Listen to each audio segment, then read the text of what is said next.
York City, forget about it. Forget about any sports show you've heard, any sports show you've seen, anything that might be entertaining to you. You are in for the best delicate treat of your sporting life. Not one, not two, but 3 times the sporting charm. I introduce to you, welcome Atlanta, Georgia, Field World Network Studios, and everyone throughout the world.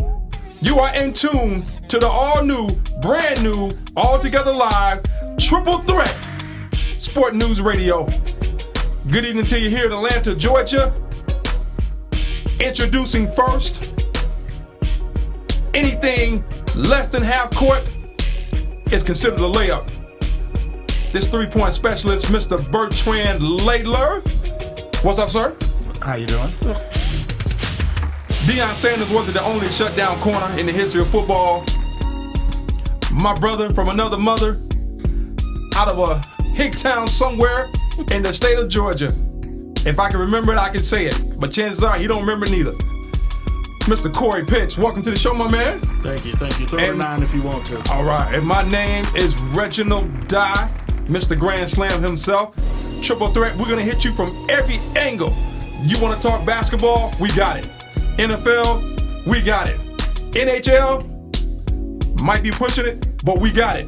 MMA, we don't fight anymore, but we got that. NBA, we can cover everything. Listen, give us a call. We'd love to hear from you. 770-498-0125 is the number to call. Again, that's 770-498-0125. Ladies and gentlemen, this is the cell phone and high technology age. We're really not concerned about long distance anymore. But let your roaming be free. Come hit us up. We'd love to hear from you as we talk Wildcard Weekend, or should we say lack thereof. More like woo-woo weekend. More like disappointing weekend. More like blowout city. More like the bullies won this weekend. But we're going to talk about it. We'd love to hear from you by all means. 770-498-0125. What's up, guys? Happy New Year to you. Happy New Year to everybody. Where do we begin? We live here in Atlanta. And once again, we just witnessed one of the biggest beatdowns, one of the biggest morale deflators in the history of football. Atlanta Falcons drop a heartbreaker, or more like a heart explosion, to the New York Football Giants, 24-2. How do you sit up in a press conference and try to explain that? How do you what do? You just say, hey, my name is Dante Robinson and I suck today. Yeah, but what do you do? Corey, what did you see, man? I saw nothing as far as play calling from the Atlanta bench. The same old. I saw Michael Turner jumping from behind blocks. I saw Michael Turner running off tackle on first down every time he touched the ball. I didn't see Julio Jones do much of anything. Tony Gonzalez was forgotten. I saw a porous defense. I don't know what happened. Same old. Ooh, Bert, what you got? Well, I'll tell you, instead of just saying Atlanta didn't do, let's give the Giants some credit and say that they did come out and play playoff football. I'm sorry. Atlanta's main concern was Victor Cruz. Victor Cruz is the hot name out there in the NFL right now when it comes to, big plays and stretching it. The new Deshaun Jackson, would you say? Oh, yeah. Big play. So Atlanta set up to stop him, but they forgot about Hakeem Nicks, and that got him. When do we get to a point in football where one person gets that much respect? One person gets that much respect on the field?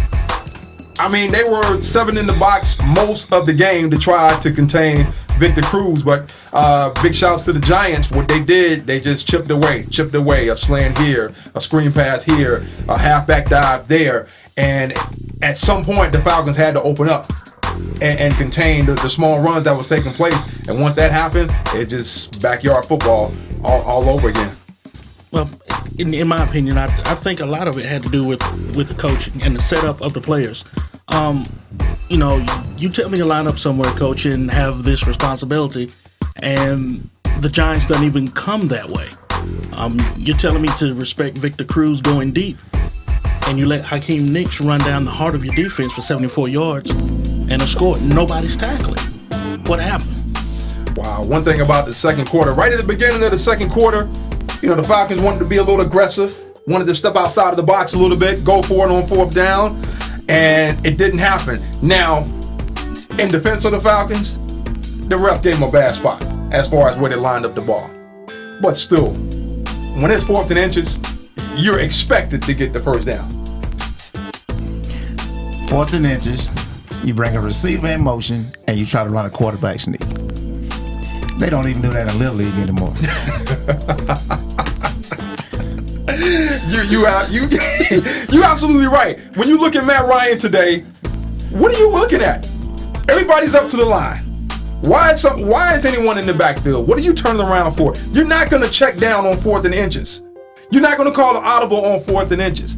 Everyone, from the television to the stands to whoever's operating the vending machines, they know this. It's a quarterback sneak.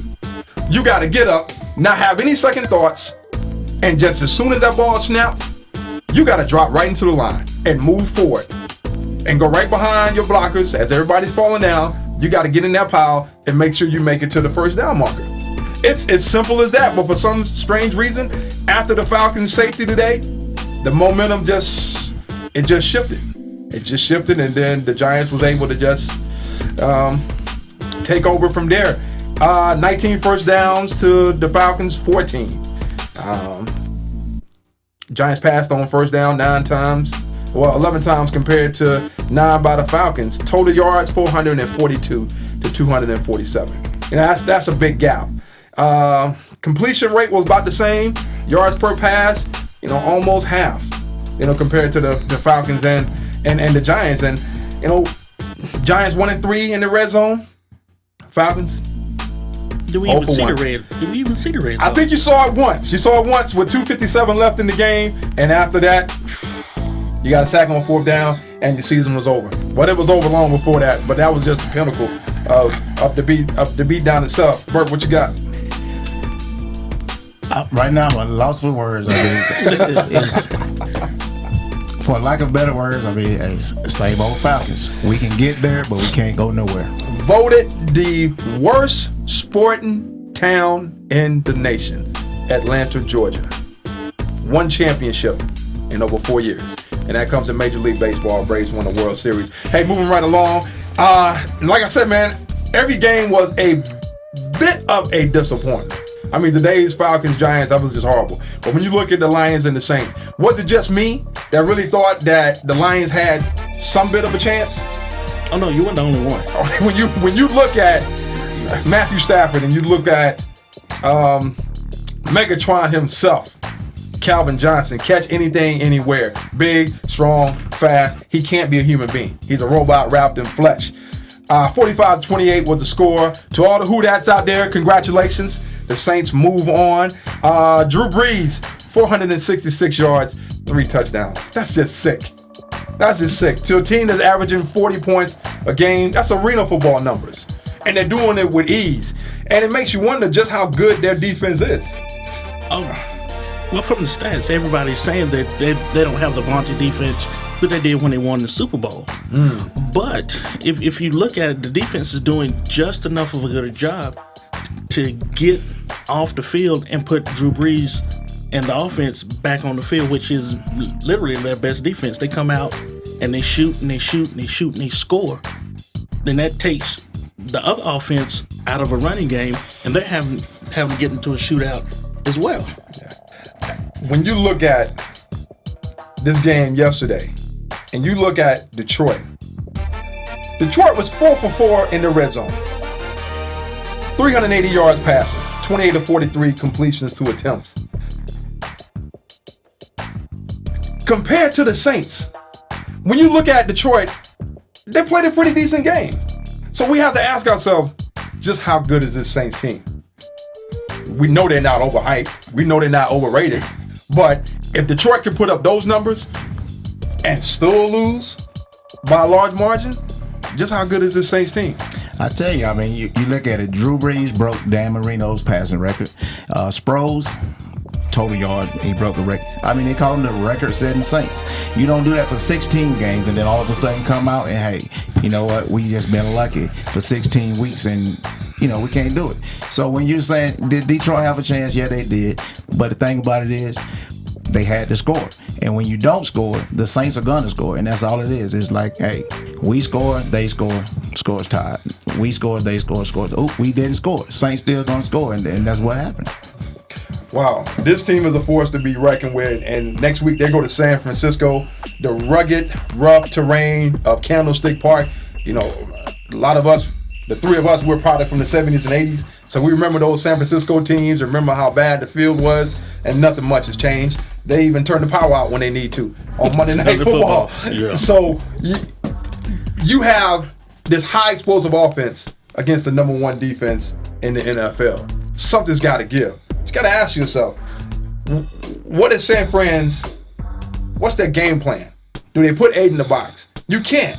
Receiver's too big. You know, do you put 9 in the box? You know, what do you do? Do you blitz? What are your blitz packages? You know, what do you see Corey San Fran doing to try to slow down Drew Brees and the Saints? Well, convention here in the South is sloppy field and grow your grass long to slow them down. But what I would think they would do, they're going to try to play some ball control with some Frank Gore, pound him 20, 30 times, tight end over the middle to Vernon Jones, slants to Michael Crabtree, short passing game, and keep Drew Brees off the field and maximize their offense with some at least a field goal every time they touch the ball. So you think they can wear down the Saints defense with their offense? To some extent. And then contain Drew Brees? Is there any containing Drew Brees, Bert? No. No. I mean, hey, the man is so amazing. But this, and it's not just him. He has those weapons. You got Meacham, you got Colston, you got Graham, you got Pierre Thomas, and if Ingram's back, then that's even a bigger problem. Yeah, you can sit there and say that the 49ers only gave up one or two rushing touchdowns the whole year. The Saints are not scoring on the ground. They're putting it in the air. I mean, the same thing. You know what? They're saying, we're going to pass it. You know we're going to pass it. Stop it. You know what? He's got a good point. It's very seldom they run the ball. Even your running backs, when they score on a screen pass.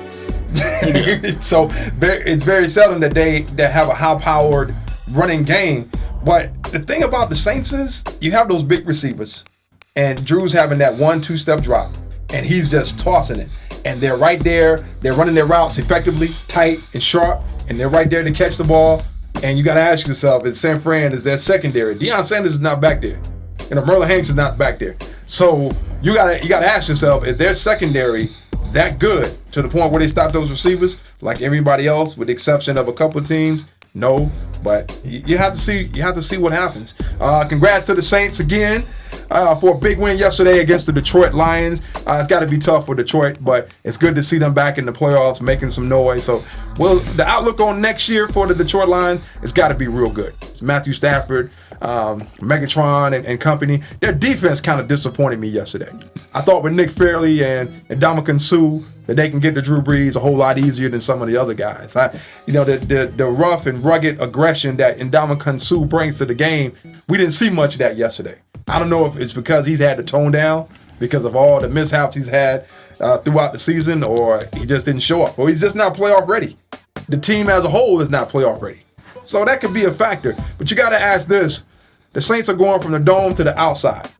They're going from, warm inside conditions to, you never know what's going to happen in the Bay. You can get fog, you can get cold weather, you might get a little bit of snow or a little bit of sleet. And, as you said about the field, they're going to grow the grass a little bit longer, throw some extra water on there just to slow down this team. Will that be a factor, Bert, when they play next week? Okay, when you grow your grass long, you're not just slowing them down, you're slowing down yourself. I mean, so if you're already slow and you slow yourself down and they're fast and you just barely slow them down, I still give them the advantage. I mean, I'm saying it right now. The Saints are going to win this game by 3 touchdowns. 3 touchdowns. Wow. You putting it out there today? Today, 3 touchdowns. Hey, if y'all there in Vegas and you're listening, When Bertrand Laitler gives you a stock tip, don't take it. I don't see, as high, as explosive as the Saints are, I don't see them just running roughshod over San Fran like that. Now, when you look at San Fran, I don't count the Pittsburgh Steelers game when the power went out and they sacked Big Ben a number of times. Big Ben wasn't 100%. The Steelers have been banged up all season. We're going to get to the Steelers in a little bit, but I just don't see that high-powered offense of the Saints doing their thing in another territory, in another environment. They beat down the Falcons. That was at home. They beat the Falcons on the road. That was inside of a dome. Carolina Panthers, my beloved Carolina Panthers, we're young. So yeah, those games, you beat them too. But you're in Candlestick Park. The weather is different. If anything, it's a nice prep for the opportunity to go to Lambeau Field and play Green Bay, if Green Bay can win next week against the Giants. But you got to ask yourself, is that a factor? The 49ers will be slowed down, but that's a field and an environment that they're accustomed to. Unlike the Saints come in and, it's kind of like the Bayou Swamp when they step out on the field. Right. So, Corey, what you got, man? Well, I don't think it's going to be that big of a disadvantage to the 49ers because they're going to come with a power running game with Frank Gore and Vernon Davis over the middle and short passes. So it's not about the speed. It's going to be about more of a power game with the 49ers. And as far as the defensive backs, they're just going to sit back in maybe a 2-3 deep, maybe a 4 deep zone, bring some pressure off the corners to throw Drew Brees a little bit off and see what they can do. And like I said, keeping him off the field is going to be paramount in them winning this game. So you need a couple of 3-and-outs to begin with, just so the momentum can swing toward the 49ers' way. Exactly. But that's very rare that they get 3-and-outs. They normally moving the ball down the field, and they're normally putting it on the defense. Moving right along, Houston Texans? Really? There's a football team in Houston? Love you, Blue? Not quite. It's a different type of blue with the Houston Texans. Their first playoff experience, their first playoff game at home. The 10-6 Texans, 31-10 winners over the Cincinnati Bengals. Call me crazy. I picked Cincinnati to win this game. And only because they've had a lot more continuity than the Texans did. But Bert, you made a good point before we went on the air. TJ Yates, when you have Arian Foster and you have Andre Johnson, there's not much that you need to do, right? I mean, hey, it's you get the ball into your playmakers' hands and you just sit back and watch the show like everybody else. Wow. Yeah, you're right. It doesn't take much to have a 3-step drop and just throw the ball in any direction, and your playmaker's going to make the plays. A nice pitch or a handoff to Arian Foster. But when you look at Andy Dalton and the Bengals and A.J. Green and Cedric Benson, not saying that they were a better bunch than Houston, but when the injuries to Andre Johnson, Arian Foster, I think he may have missed the game, and Houston Texans starter Matt Schaub out for the year. Matt Leinart, 1 hit, out for the year, but we kind of expected that from him. Call me crazy, but I think the Cincinnati Bengals just been together a little longer this season, and they had the opportunity to build up more chemistry. Corey, what are your thoughts? Well, I was going along that same lines with Shaw being out, Andre Johnson having problems with the hamstring, and Arian Foster missing a game or two here. I was thinking, okay, this offense is going to sputter with Matt Leinart, like you said, 1 hit a quitter, and he's out. Then you get T.J. Yates, the rookie from North Carolina, a rookie quarterback coming in, leading the team to the playoffs against a Marvin Lewis-type defense, and, hey, shocked me too. Total yards, Cincinnati 300, Houston 340. Passing yards, Cincinnati 224, Houston 152. Rushing yards, Cincinnati 76, Houston 188. So you can give or take which one of those was the deciding factor, but one factor was for sure. Andy Dalton, 3 interceptions. Dude, you can't throw 3 picks in the playoffs. You play yourself right to the house. Houston goes where? You got division champion Denver Broncos playing now, and with 45 seconds left in the second quarter, Denver 20, Pittsburgh 6.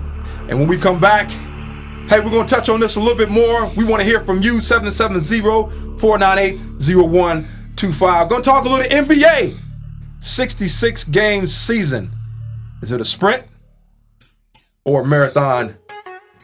Along with Bertrand Layler, Corey Pitts, my name is Reginald Dye, and we are the Triple Threat on the FIA World Network. We'll be right back.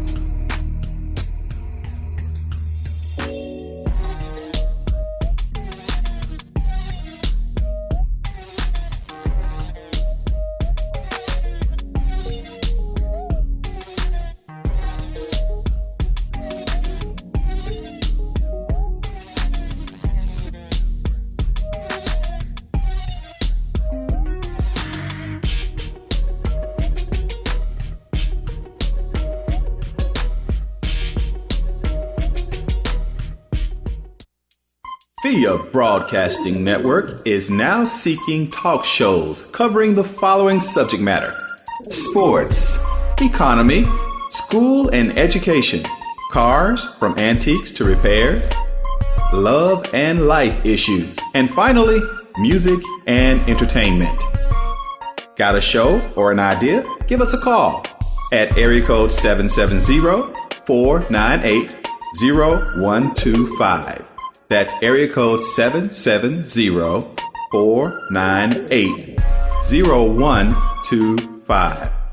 Or visit us on the World Wide Web at www.fiaworld.com. That's FIA, F as in Frank, IA, world.com. FIA, where pricing and cost are always affordable. FIA Broadcasting Network, bringing you the best in talk entertainment. We look forward to hearing from you.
can you possibly be doing on a Sunday evening? Yeah, of course, there's some shows out there, but it's none like this.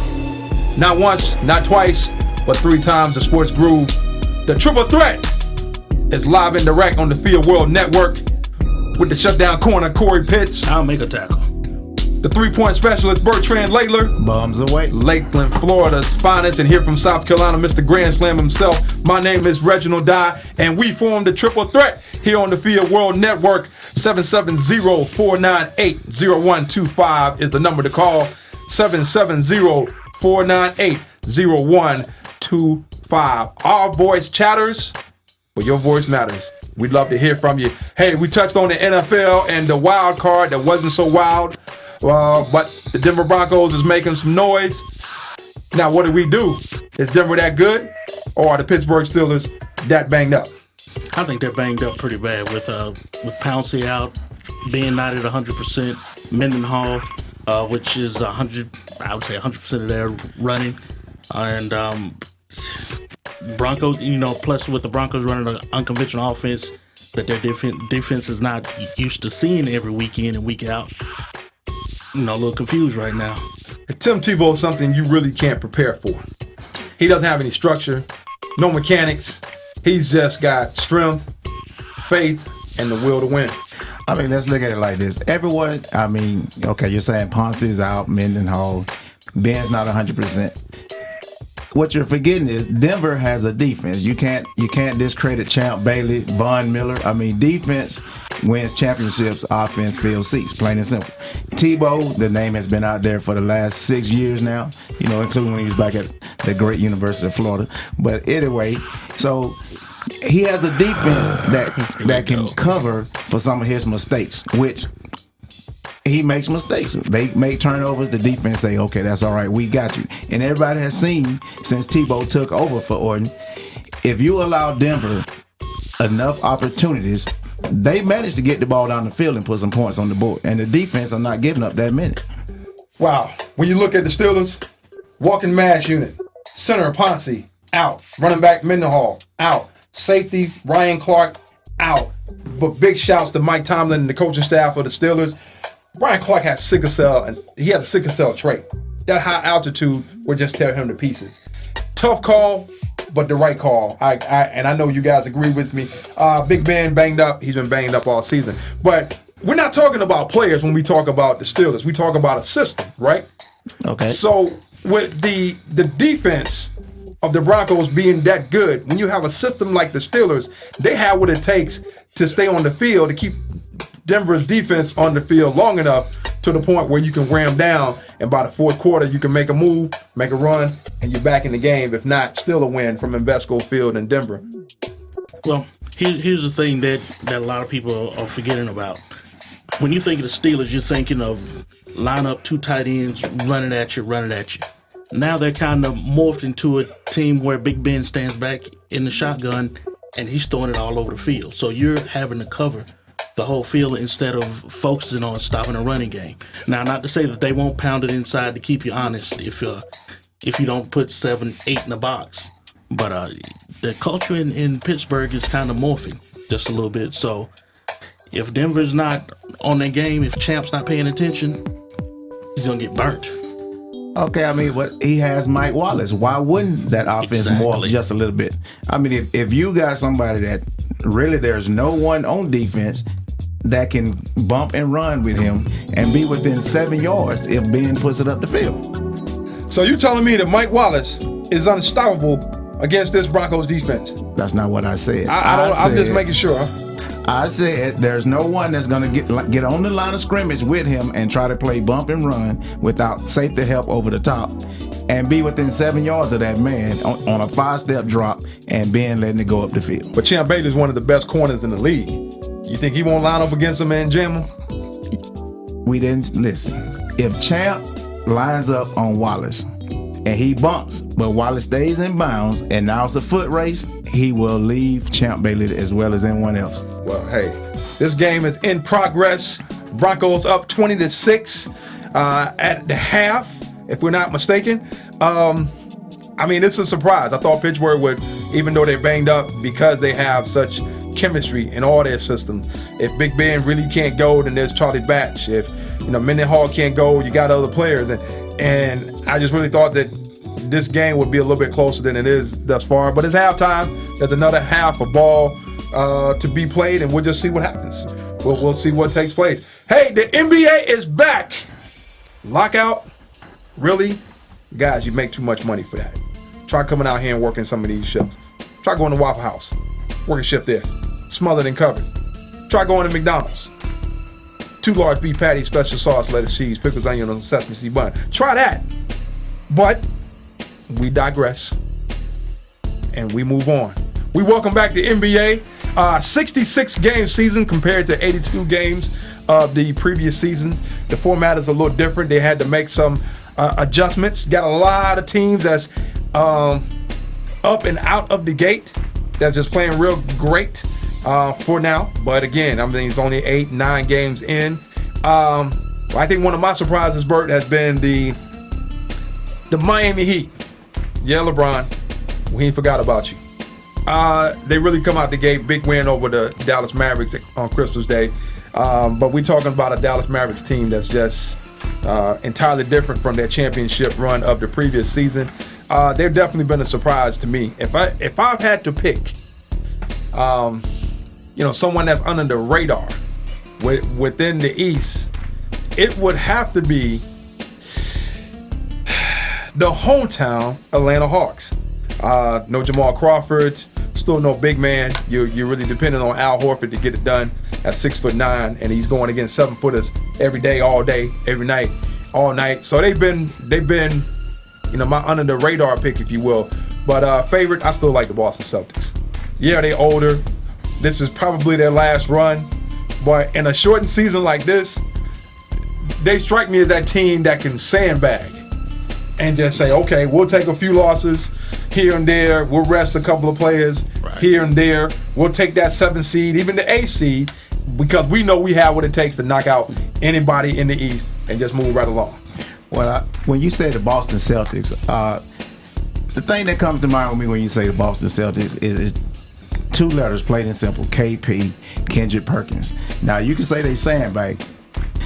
They had a chance last year to have it all. They had Shaq, Jermaine O'Neal, KG, and Kendrick Perkins. So they sit back. Shaq's hurt, O'Neal's hurt, and Garnett is Garnett. And then out of all the ones that you can let go, you let go of Kendrick Perkins when we all feel as though he was the reason why you lost to the Lakers the year before in the 7th game. If I'm Danny Ainge, I'm finding the biggest building in Boston to jump off of, because that was by far, that was the dumbest trade that I've seen since Moses Malone for Jeff Ruland back in the 80s. I mean, there's just certain things you don't do. You don't break up that part of your chemistry, and you just got to make sure that when you have continuity like that, you keep it intact and you make the run. But it was crazy. I guess they thought that Shaq and Jermaine O'Neal can really take it to the next level and win the title, but it didn't work out that way. So we'll see what happens as time progresses. Hey, let's go to our phone lines. Let's go to Jerron from the Tidewater area. Looks like he wants to talk a little New York Football Giants. Jerron, you on with the Triple Threat. Talk to us. What's going on? What's going on, fellas? What's going on? How you? Doing good. I'm feeling good right now. 24-2. I'm feeling good. Could you let him get a field goal, man? You know, just... I hate they got that safety. That was kind of flukish, but, I hate they got that. You better shut up. Hey, man, what do you think the Giants did so well, Jerron, compared to what the Falcons didn't do so well? I just think like just controlling the line of scrimmage. That's what it just looked like. It just looked like they just got beasted. And I don't know why the Falcons, though, they kind of got away with running the ball. I think, they should have went with Michael Turner, 4th and inches. They doing quarterback sneaks. I don't know what that was about. Neither do I. Yeah, that didn't make a whole lot of sense to a whole lot of people. Why are you going to pay this man the money that you pay him and not utilize him? But he doesn't hit the hole like he normally does. You think the Falcons did a good job of shutting down Victor Cruz, or did they focus too much on him? Yeah, they focus too much on him. I think they really disrespected Knicks. I mean, Knicks is our number one wide receiver for a reason. I don't know what kind of defense they was playing out there. None. Honest. Well, man, you up against the Packers next week in Lambeau Field. Now, take the fact out of it, Jerron, that you're a fan. Take that out of the scenario. Do you really think that the Giants have what it takes to go into cold, frozen tundra of Lambeau Field and come out of there with a victory? And tell us how. We didn't did it before. NFC Championship game. I know Packers different team now. Rodgers is high. But, I mean, it's not like when they came and played us this year that they walked all over us. They barely beat us. I mean, we had to top our game. I feel like it's possible. I mean, it's possible we can lose. I mean, that's Aaron Rodgers over there. That's not a scrub. So, I mean, it can go either way. I'm not going to say we're going to win, but I believe we can win. Wow. One thing about being a fan, they believe it when no one else does. Hey, man, after you've been a fan in that 2000 season, man, I mean, come on. Everything's possible with the New York Giants. Hey, you're absolutely right, man. Hey, Jerron, thank you for your call, man. No problem, Red. Hey, man, God bless you. All right, peace. Man, he made a good point. It's not like they haven't gone into Lambeau before and come out with a win against the Brett Favre Packers. You know, perhaps the greatest quarterback in Packers history. So, I mean, they really can go there and still win. Yeah, they did. They did go back and do that, and ended up toppling the Patriots in the Super Bowl that year. So, it's possible. Yeah. When you talk about the frozen tundra of Wisconsin, you act like New York is Florida. I mean, it's cold in New York too, so it's not like the Giants are going to go into this temperature that they have no clue about what it is. Cold is cold, and it's just like this. When you go to work, they'll tell you when you're cold, if you work hard enough, you'll heat up. You know what? That's a good point. And then they got those little heaters on the bench too that's going to help these $1 million athletes. But, I mean, we're talking Green Bay. Green Bay has a high-powered defense to go alongside with their offense. So what are some of the things that Eli Manning is going to have to do? He's going to have to be checking down a whole lot. He's going to have to operate in the shotgun a whole lot. He's going to have to call audibles a whole lot because that defense of the Broncos, I mean, they're just beasts. But, I mean, not the Broncos, the Packers, forgive me, guys. But you got to ask this. No Greg Jennings for the Packers. Do they just keep going? Business as usual? Do they continue to execute? Well, they still have Jordy Nelson. And, you know, he's moved over to the number 2 spot, and he's not afraid to go across the middle to catch the post, catch the slants, the drags. So I think they'll be all right as far as that. I mean, hey, and I understand you said that the Packers has this defense and Eli got to do this and Eli got to do that. Well, you know, the Giants have Justin Tuck, so Aaron Rodgers is going to have to step up his game as well. He's not going to be able to just sit back there and pick and choose, plain and simple. You got a point about that. The way that Giants defense played today, they gave Matt Ryan fits. Well, they was playing the Falcons. I didn't say it. It was the man from Lakeland, Florida. I said it. Turning back to the NBA, Bert, tell us about, you know, who surprised you, who's your favorite, who you got to win this whole thing. Well, I tell you, my biggest surprise is the Portland Trailblazers. I mean, you know, early on in the season, you know, Brandon Roy, God bless him, he's gonna have to retire early. His knees, and it's a family move, if you ask me. It was a family move. He chose life over money, which is, for some of them, it was a great surprise to me. Mm-hmm. And the Portland Trailblazers are right up there in the mix. Yeah. But one thing about him, he's going to have life and money. That's one thing to consider. But, yeah, Portland's been playing real well. Raymond Felton at the point, Gerald Wallace, they're both familiar with one another through their days with the Charlotte Bobcats, along with LaMarcus Aldridge. They're going to make a nice run this year. Blazer Mania may very well be back in Portland. But who's under the radar? Team that's surprising me is Golden State. Golden State, if you'd ask me who's in Golden State, I'd say, well, they have Monte Ellis and Stephon Curry. I saw bits and pieces of some highlights the other day, and Stephon Curry was on the sideline, but the record, it doesn't show that they're a one-man team, so maybe they're not. I may need to look more into them. And they're one of the smallest backcourt duels in the league, but first-year head coach Mark Jackson, he's played the game before, So he definitely can give them some veteran insight. Hey, when we come back, we're going to touch on the NBA a little bit more. And then we're going to talk in the term of 3 letters, BCS, college football. Number 1, LSU. Number 2, Alabama for the ship tomorrow night. We still want your call. 770-498-0125 is the number. We'd love to hear from you. Give us your take. Who you got? Bayou Bengals or Roll Tide? I'm Reginald Dye. Corey Pitts, the shutdown corner. The 3-point bombster. Bertrand Layler. Georgia, Florida, South Carolina. We make up the triple threat on the FIA World Network. We'll be right back.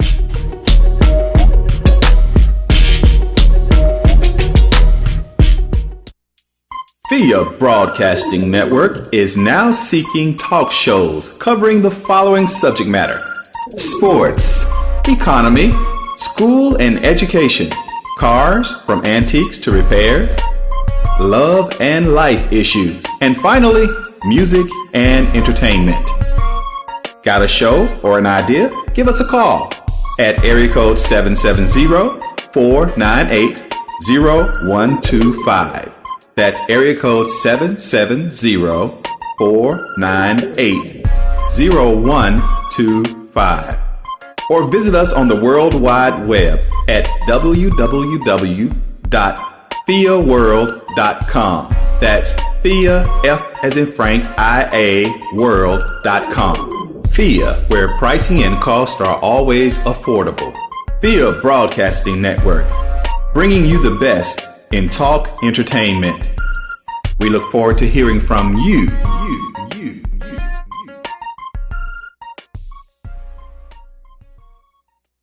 Take 1. Action! Hey, how y'all doing? My name is Nasir Raheem, and I am a professional actor. I'm Courtney Nicole, and thank you for joining us. Atlanta's Access! Atlanta's Access, baby. Tune in. We want you to tune in every Wednesday night at 8 o'clock to catch everything that's hot in Atlanta. It's a poppin' city, y'all, and everybody's here. We're going to have all of your top-notch entertainment news. We'll be bringing you live coverage from all red carpet events, all backstage events, all film sets, and not only will we be talking about acting, but we'll also be talking about the people behind the acting.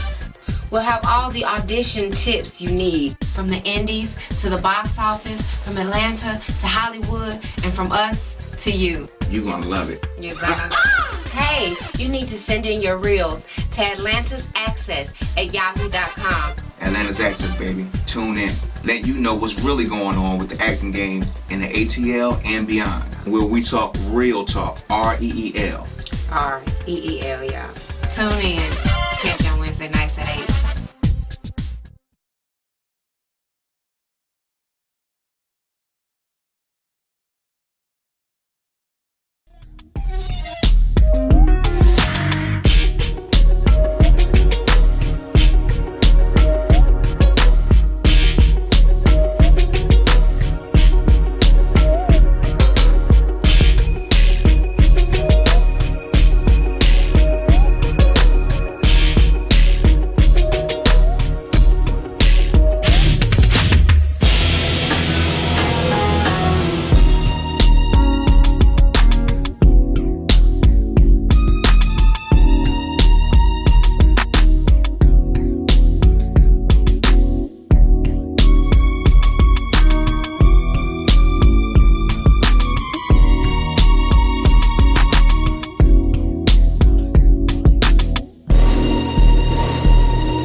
Man, it sounds like we're having an 80s hip-hop moment. Back at you for another segment of another breakout show. Explosive, we are. Mediocre, we aren't. My name is Reginald Dye, along with Corey, the shutdown corner pits. Man up. Along with Bertrand, the three-port bomb star. Way downtown, bang. From way downtown, as in Lakeland, Florida, way down. Is that Panhandle or is that mid-Florida? That's the heart. Central Florida, that is the heart. Alrighty, well, if Mickey Mouse is your mascot, I tend to wonder about your heart. Hey, 770-498-0125 is the number to call. I'm sure there's going to be a South Carolina shot thrown at me before the show is over. Give us a call. We'd love to hear from you. You are in tune to the Triple Threat. We've talked a little NFL Wildcard Weekend. The Denver Broncos are making serious noise. Still a nation. I bet you're not waving your terrible towels now. You might be washing your cars with them come tomorrow. Big win by the New York Football Giants as they smashed, with special emphasis to smash, the Atlanta Falcons. Dirty Birds, no more. Moving right along, the Houston Texans, their first playoff appearance, come up with a big win over the Cincinnati Bengals. And lastly, the New Orleans Saints, the arena football team playing the regulation game, put up another 40-plus against the Detroit Lions. Hey, 770-498-0125. We want you to give us a call. We'd love to hear from you. We talk a little NBA. Bert was giving us his opinion on who's coming out of the gate, who's under the radar, and who's expected to win it. You will be surprised, well maybe not, when you hear who his favorite is. Drum roll, please! You'll say you heard it here first, and it's not because that's them hometown boys, but the Heat will beat the Thunder in the finals. The Miami Heat over the Oklahoma City Thunder. I think he got the Thunder part right, but there's no lightning flashing from South Beach. He took his talents down there, and he left them down there. He didn't take them to Dallas last year. I don't see him taking them to Oklahoma City to win a title. I am talking about Mr. Allstate, Mr. Boys and Girls Club himself, Mr. LeBron James. I don't see it. I mean, what has he done differently this year than last year? Chris Bosh got some heart all of a sudden. Shane Battier makes that much of a difference. There you go. He'd make a great presidential Republican candidate. He's kind of like the Colin Powell of the 21st century. But man, are you really expecting him to come through for the Heat? All I'm going to tell you is the Heat over the Thunder in the finals. Play this up. And you keep saying LeBron. You haven't mentioned Wade. You haven't mentioned Mike Miller. You haven't mentioned Udonis Haslem. And I'm not even talking about them. The difference this year is, believe it or not, it's that rookie called Norris Cole out of Cleveland State, Little Cleveland State. Now we're able to have a point guard out there that can just drain it and make it rain. Can he drain it come playoff time would be the question. Hey, I like the kid. He's pretty good. But I just don't see with the arsenal, if that's what you want to call it, the firepower that they have going to the next level. I mean, yeah, we mentioned Boston off the air and how the Kendrick Perkins trade just really messed up that franchise. Exactly. Really messed up their chemistry. The Hawks don't have a big man. Al Horford is just too much work for him to have to do. When you look at the surging, should we call them surging, New York Knicks? You know, with Amari Stoudemire and free agent acquisition Tyson Chandler along with Melo. I think the thing about that team, they sent too much away to get Melo to begin with. They had a decent squad, and it's like they traded away half of their team to get him. But we just have to see what happened. Now, regarding the Oklahoma City Thunder, they are definitely bringing that. Kevin Durant, Russell Westbrook, Serge Ibaka. They got a lot of young talent, but you got to ask yourself, are they that young to the point where they can't close out? Do they still have some growing up to do? Or Corey, is the Dallas Mavericks, with all their restructuring, do they still have enough to go back to the finals? I don't think Dallas has what it takes to go back to the finals because Kevin Durant and the Oklahoma City Thunder are too young, and they're gonna run them out of the gym. Well, Bert, you and I have discussed this over the past couple of days or so. Is it a sprint or is it a marathon? Now, in terms of the Boston Celtics, it's a marathon. It's all about endurance, making sure you're healthy, making that last minute push to get into the playoffs. But when you look at a team like Oklahoma City, the Golden State Warriors, the energy out west, what is it? Yeah, okay, I tell you, and we all know that playoff basketball and regular season basketball is totally different. I understand that. However, and when you talk about the Thunder being young, you know what? Sometimes when you're young, you don't know no better. So when I don't know no better, how you gonna tell me that I can't win? I don't know. You don't know. So I'm supposed to just sit back and say, well, okay, y'all been together 5-6 years, so we're not gonna even play y'all. If that's the case, why even have the playoffs? The oldest team should win, just get them the trophy at the end of the year, right? But the point is, when you come to adverse moments in life as well as in basketball, your wisdom and experience kicks in. Agreed. Do they have enough experience to get over the top? Yes, they were in the Western Conference Finals. They lost to the Dallas Mavericks. I think it was 4-2.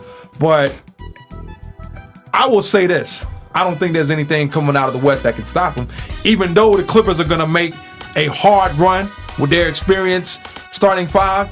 But they're young. Oklahoma City's young. They're young. Their average age may be 24 years old. Kevin Durant, we all know he's going to play. But Russell Westbrook, Mr. Multi-Personality himself, which Russell Westbrook are we going to see? And he's the point guard. Once his mind goes in the opposite direction, so does the offense. You're right. Well, okay, let's go back to last year for a second. Okay, and you're saying that experience will get you through adverse situations, and I agree with that. Dallas swept the Lakers, the defending champion Lakers. Did you see that coming? No.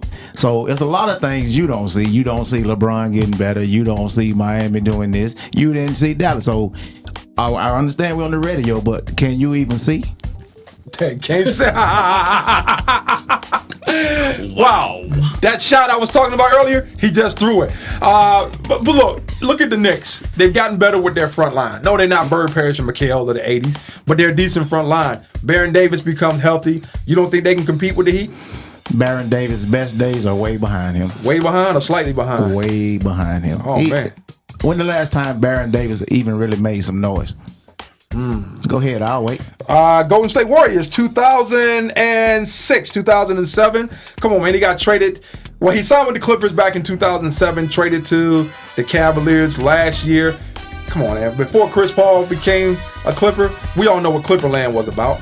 Okay. It was like 25 to life when you go out there. You know, we're not going to get any better. We're not even going to sell any tickets. So you have to ask yourself, he's in a different environment now, the number one market in the nation. Yeah, I think he's going to play a little better. Okay. And I think they have more experience than what the Heat may bring. I mean, yeah, they got Riddell Anthony. No, that's football. Joel Anthony coming off the bench. Again, you got Shane Battier and you got a couple other players, but we have to see what happens. I'm definitely looking forward to it. I mean, it's not like we're looking for our center to lead us to the promised land. Everyone knows that. I mean, and it's not just the big three. It's not just Bosh, Wade, and James in Miami. You got Mike Miller, you Donald Haslam. Anthony is a defender, and then like I said, you got Mario Chalmers, Jones. They are ready. They are, and it's not even going to be our starting five against your starting five. It's going to be when you go to the bench. What does Boston have on their bench to even compare to those guys I just named coming off of Miami? Well, you're right about that. They do have youth, and they got a bit of a chip on their shoulder by getting served by the Dallas Mavericks last year. Hey, guys, switching gears. It is BCS time. Now, let's just go ahead and say this out front. None of us in this room like the BCS. It's more like BS. Hey, championships are won on the field. But in defense of the BCS, I wouldn't say that they got it right, but every scenario that had to take place in order for one-loss Alabama to make it back to the BCS title game, it happened. Everything needed to happen. This team had to lose. This team had to lose. This team had to lose, and it happens. So now we have number one undefeated LSU against number two one-loss Alabama. Or is it two losses? One loss. One loss. Well, two count tomorrow. Looks like he done gave his prediction already, but since you want to jump the gun, that's cool. Talk to us. You tell us how Roll Tide is going to roll over the Bayou Bengals. How am I going to tell you how the Roll Tide is going to roll over the Bengals when I say Alabama will get their second loss tomorrow? You said second loss? Yes, I said second loss. To your listening audience out there, my apologies. I messed that up. With that said, Okay, and tell us how it's going to happen. Here we go. LSU's defense. Everyone talks about the last game and, the opportunities that Alabama didn't capitalize on. And I'll give them that. However, on that artificial turf, you didn't handle business at home. Your crowd, your field, your normal environment. Now you're on the road. You can call it a neutral site all you want to. But it's going to be something about that Superdome and the LSU Bengals. Oh, my God. It's going to be something magnificent. The Honey Badger, I'm not even going to say he's going to be the reason. The LSU defense. And my key factor is if Jordan Jefferson goes out, Lee is another starter, but he's a starter in waiting. If Alabama's quarterback go out, what you got? You got Trent Richardson from the Wildcat for the rest of the night. What you gonna do? You know what? There's certain teams out there that can still run the wishbone. You don't see it that much now. It's more so from the 80s. But let's say, hypothetically, if that were to happen, I think Trent Richardson can do a good job. But he's not going to be throwing the ball too much. I mean, it's going to be a run. The question is finding the right running back with the ball at the time. Corey? Well, with that, I'm with Bird on this one.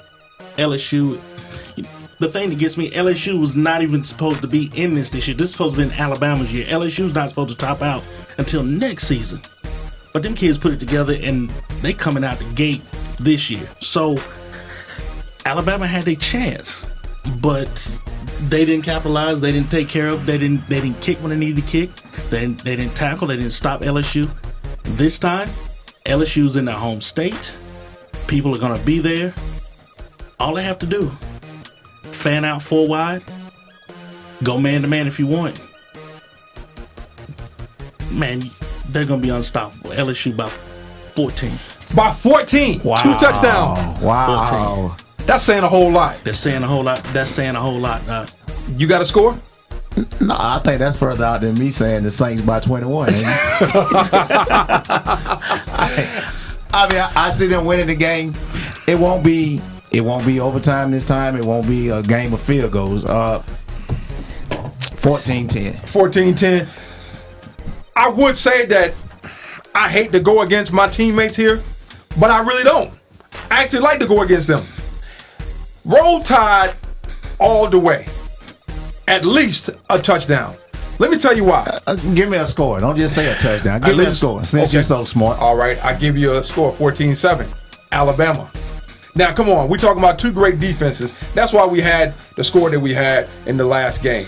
And yes, Alabama was at home. But yes, you get a field goal kicker and you win this game. You stop LSU's defense and you escape Tuscaloosa with the win. 14-7, Roll Tide. That's my BCS pick for tomorrow. Hey, it's our pleasure to be a part of your evening, your day, wherever you are in the world. We pray and hope that it was a pleasure you being with us on this evening. Thank you for being a part of our debut. For the shutdown corner, Corey Pitts. For the 3-point marksman, Bertrand Layler. My name is Mr. Grand Slam himself, Reginald Dyer. Thank you for tuning in to the Triple Threat on the FIA World Network. Have a good evening. God bless.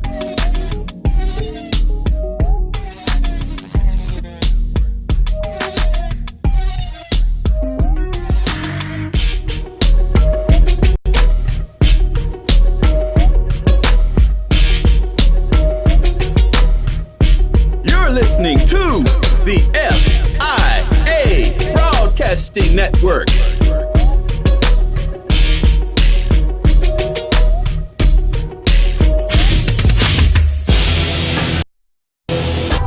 This show was produced by Solomon Pollard. The doctor is in. AKA Dr. P.